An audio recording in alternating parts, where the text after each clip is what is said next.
Okay, we're back. What's the topic for today? It's the age-old core cosmic conflict throughout the entire universe, including this mud planet, planet dirt full of hurt. Okay, what is that core conflict? What is that underlying theme for anything and everything? It's beneath all movies, all stories, all dramas, all challenges, everything in life, how society runs, how you're thinking or not thinking, etc., etc. What is that core cosmic conflict? Impersonally, it's what I call the thought field and the anti-thought field. But in terms of personal expression or groupings or categories which people like, I would say and call that achievers, the good guys, academics, the bad guys. Constant conflict throughout history. There's always that tension. There's always that jockeying. There's always that whatever. That is the root for all the conflicts throughout history. Now, what do I mean by achievers and academics? Oh, surely academics are good or somewhat good or sometimes good or maybe a little bit benefit sometimes, right? Maybe, I don't know. Or what do you mean by academics and what do you mean by achievers? So let's expand on that. Let's go deep. That's what I like to do.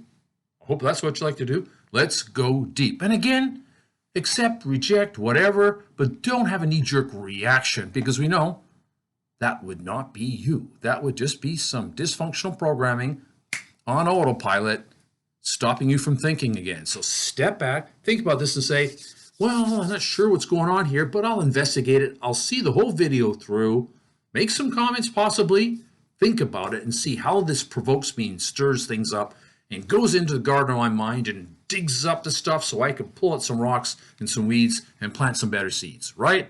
That's what our purpose is. Plant better seeds and remove the weeds and make a better life for you. This is David Walden. I'm Professor Provocation, here to provoke you, wake you up, liberate you, free you, so you can have more propulsion and less resistance. That's a good name for a movie. Propulsion Resistance.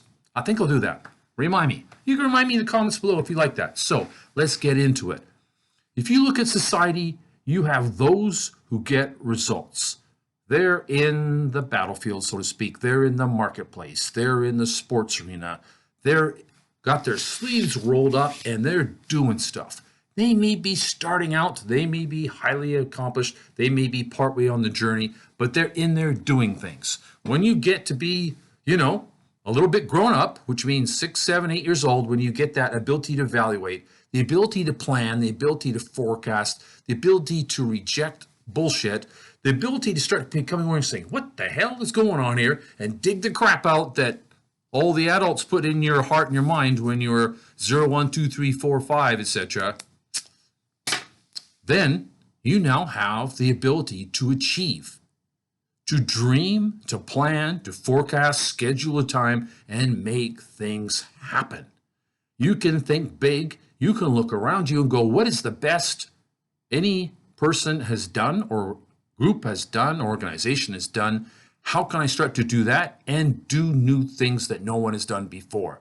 That is being an achiever. Achievers can be in certain areas, in general, small, big, partial, whatever. So achievement is making solutions and solving problems, which are just two sides looking at the same thing, right?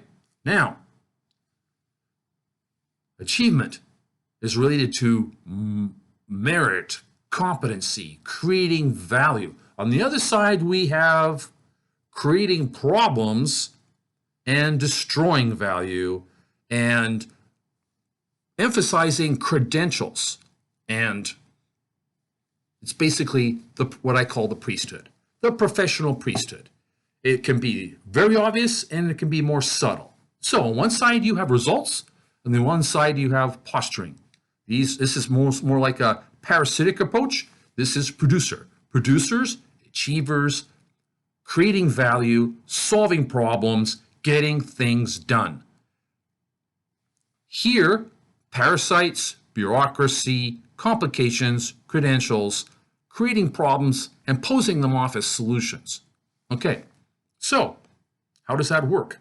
Well, basically you have what I call the professional priesthood. It's been around for centuries and centuries and centuries. They're the ones that want, something for nothing. They want to rely upon their title, their credentials, their affiliations, and not upon merit. They hate to be examined. They hate to be scrutinized, and they definitely don't want to be evaluated as what results they get, right?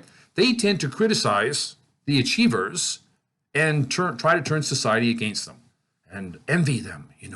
They're greedy. Oh, they're too successful. They're too this, and, I don't know. How can you be an achiever without having credentials, right? Well, credentials are credentials and competency is competency. And they don't necessarily have much to do with each other. And usually the more credentials somebody has, the less competence they have. I mean, if you are 10, 11, 12, 13, 14, 15, 16, 17, 18, 19, 20, even 25 and 30, and you are seeking credentials, why are you? Okay, if for some reason you're doing something where, the powers that be, that are temporary, of course, they won't be here around long, they're going to be obsolete and wiped out. But if it happens to be like you want to do a certain thing and they force you to have credentials, then maybe go get these credentials. But if you're a wise person and a high achiever and you've got heart and integrity, you don't rely upon them. You rely upon educating yourself, finding the best, doing the best, being the best, and respecting people and having integrity. Totally opposite to the people who are around you who are emphasizing credentials and affiliations and titles instead of actually caring about people and making something happen. Okay, so achievers are ready to go. As soon as you hit 6 or 7, you're ready to achieve. What do the academics tell you to do? Stay under us and let us indoctrinate you and condition you and control you and tell you that your only value is us giving you credentials. And we know something. They don't. But pretend that we know something because we have a lot of power that temporarily, right? We have money. We have guns because, it's the professional priesthood basically controls the military, the police, and the media to some extent, etc., right? So, how can you be free in an unfree world? You have to start to think for yourself. You need to actively seek out other people who are more independent and free. You need to evaluate what junk has been put in my mind by other people, and you need to become an independent thinker. And you need to look for the best in others and look for the best in yourself and start exchanging that. And not become lazy where you think you're going to go to some school, college, university, or other such thing, and they'll do it for me. I mean, seriously, if you are 20, 15, 10, 30, whatever, why are you opening your mouth like this going, feed me, feed me, feed me, please? I mean, that's embarrassing. It's ridiculous. It's stupid. It's ignorant. It's lazy. Okay? If you're around 6, 7, or 8, you can educate yourself. If you have people that help you, great. If a person is a true, authentic, functional, educator with integrity, then they are bringing the best out in you. They will not be imposing an externalized curriculum on you, linked very likely to government, sometimes to religion, and full of ideology and even sometimes theology and definitely in pathology. And they won't be forcing on you a cruel, vicious, mean, vindictive, malevolent program that's homogenous, which means the same, which means fit into a mold that probably fits nobody. I mean, can you imagine whether it's an adult or a child that everybody is forced to wear the same size shoe, same type of clothes, and eat exactly the same food? That's what so-called education is like almost everywhere. And I've been to schools in 3 continents, public and private, and none of them were even remotely intelligent, respectful, or practical or anything, right? So if you're going to be learning something, you need to learn something in such a way that you're going to be applying it right away. Otherwise, it is terrible for you. The habit, the mentality that I'm going to learn something and I'm not going to be applying it, or I'm going to learn something and it's not part of my goals or dreams, that's terrible. It's cruel, it's vicious, it's weird, it's stupid, you know? And you don't see any animals doing that, do you? Again, remember animals versus humanoids? Watch that video. Okay, so achievers achieve. Academics generally hate achievers, and achievers generally hate academics. Now that's being a little bit flip and superficial because people aren't stuck with those labels. It's just something they practice and they can stop practicing it. Nobody's born an academic or achiever, right? It's a battle that they fight after they start to gain their critical factor. Around 6 or 7, they have to start to decide, you know, how can I be less of an academic in terms of what's affecting my mind, and how can I be more of an achiever? Model achievers reject academics, right? I mean, we can do other videos where we can go down how absurd some of these subjects are that are on university campuses. You know, anthropology, sociology, psychology, social work, education, theology, oh my God, communications, etc., etc., etc. Right? I mean, psychology. If you're 20, 22, and you don't know how to cure phobia in a few minutes, what are they teaching you? Nothing. Nothing. A few little bits here and there. What are you practicing day by day? What are you practicing week by week on yourself and others? And by that time, you're pretty old. How come you weren't doing that when you were, you know, 6, 8, 10, 12, 14? Because you could have learned it, and you could have been doing it, and you should have learned it. Because basic to life is, how do you understand language and apply it awesomely? Same thing with your imagination or your creative subjective faculties. Same thing with your emotions, and same thing with physiology. The basic 4 powers of the universe need to be taught to you for you to be powerful, for you to achieve, for you to be happy, for you to be healthy, for you to thrive, for you to be an achiever. But if academics does not serve achievement, then it is a dysfunctional purveyor of what I call the anti-thought field. You need to be in the thought field. You need to be prosperous. And that means you have to go after the very few ideas, viewpoints, practices, habits that the top 1% or the top 1 out of 1,000 or top 1 out of 1,000,000 or the top 1 out of 1,000,000,000 or that nobody does yet that will get you better and better results. Seek out the platinum, the gold, the jewels, the diamonds of ideas, insights, practices, habits that are the best of the very best, and rip out everything in the way, all the weeds, all the garbage, all the stones, break up that concrete, get some soft, fertile soil going, and plant those seeds, and I'm giving them to you in these videos. Now, why am I taking on all these controversial issues that virtually nobody takes on or isn't even aware about because they're too scared? Because being a motivational speaker or a personal development coach or any such thing like that without dealing with these issues is fraudulent, lazy, incomplete, and doesn't work thoroughly.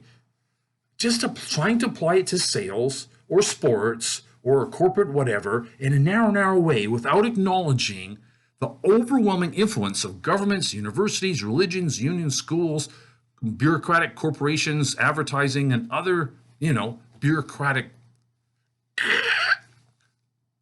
enemies of yours, opponents of yours, most of the time is unrealistic, silly, and making you a victim. You have to know how to defend yourself. You have to know how to be aware of what's happening to you. How has your mind been controlled, conditioned, programmed, hypnotized in a dysfunctional way, right? So you want to be around people that will influence you in awesome ways. High achievers. They set goals. They do things. They don't wait until they feel like it. They don't wait until they have credentials, that's for sure. They don't seek approval of just anybody, right? They have ambition. They have drive. They have courage. And you have that. It's all inside you. If it hasn't been flowing, you need to wake it up and make it happen until it feels more automatic, okay? So, an example that's probably more obvious of academics is so-called entrepreneurs or business people.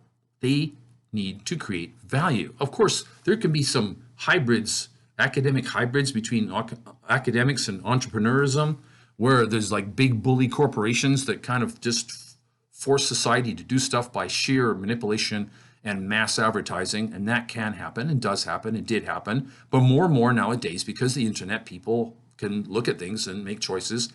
Totally yes, no, but better than before, okay? So there is more competition for the mind and therefore the marketplace. But if you look at pure entrepreneurs, they make money. Now, here's a controversial subject. Why in the hell are they being taxed? Guess why? Academics are not here. They're over here. Achievers are not here. They're over here. Why? Who profits? Whose interest is it that businesses will get taxed? Who? Academics. Right. You got it right. Now you look at what goes on in society. Academics will tell you, oh, business is bad. Well, it's good sometimes, but it's really bad. It's not like us, you know.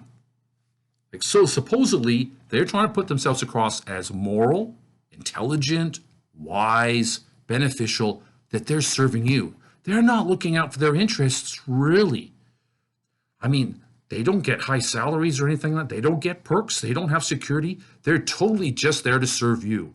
And they can be scrutinized and accountable, right? No, that's not their game. Their game is have power, have money, have influence, run society, control you, and that's how they're parasites. They want to be the puppeteers, and you got to cut the strings.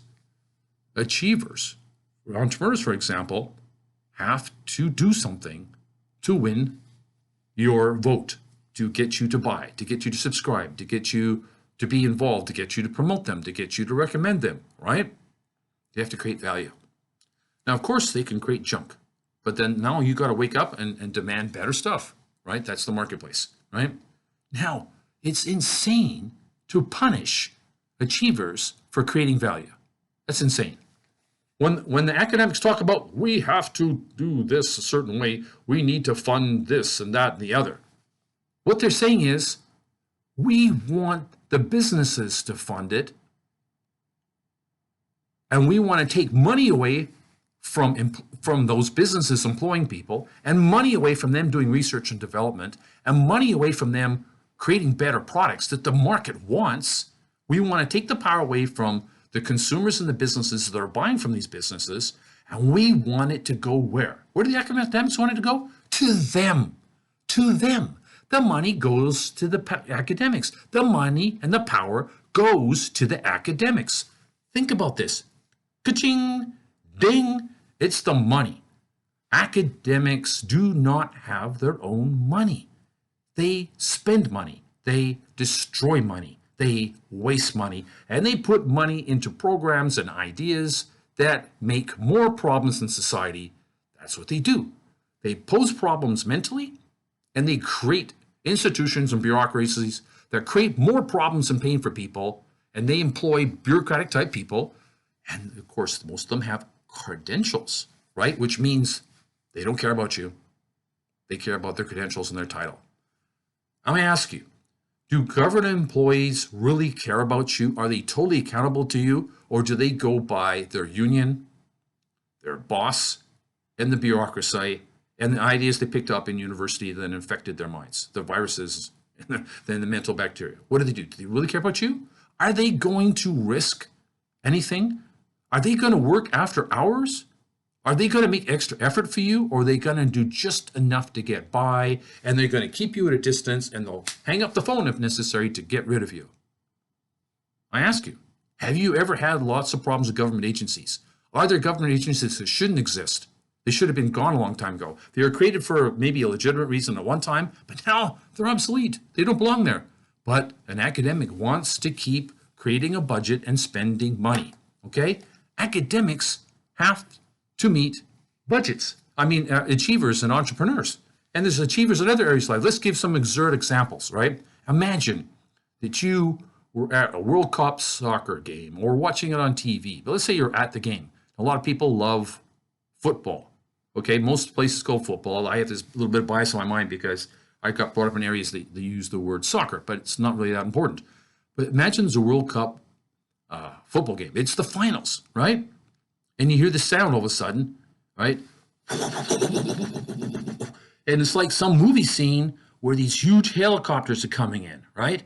And there's ropes coming down, there's troops coming down, and they're all wearing like battle gear. Like this looks like serious business. Now, and there's troops coming in the stadium from the outside. Troops everywhere. And they're scooping up the referees and the players and the coaches and the trainers, and they're being swept up and put into these helicopters, and boom, they disappear. Some people think, wow, cool, that was the greatest publicity stunt ever. Well, when are they bring the players back? No, the players don't come back. Nobody knows where they are. What happened? You see, these players now want to know what's going on. What's going on? We're in the middle of the World Cup, right? It was like, we haven't even finished the second half. This is the World Cup. What are you doing? Well, what they're doing is all these people are being arrested for practicing football without credentials. So there's Lionel Messi and Cristiano Ronaldo and whoever might be there going, look, I'm an accomplished football player. Really, check it out. I know how to play football. They said, you've committed the crime of practicing football without credentials. They said, well, what do I need to do? You need to go back to school. You need to get an undergraduate degree. You need to apply to a professional football school. You need to take school for 4 years. Then you need to apprentice with others within a system. And then we'll see whether you can become a football player or not. Do you see how that is absurd? If anything is important or anything that you value, make sure no academics get near it, or as little as possible, because they ruin things. They want the money, they want the power. They'll take the life, the fun, the money, the power, the growth, and the achievement out of it. Just instinctively, it's automatic for them. It's automatic by default. It's in their nature, right? Scorpion. Does a scorpion change? No, scorpion doesn't change. Okay? So there's an absurd example. Sports exist.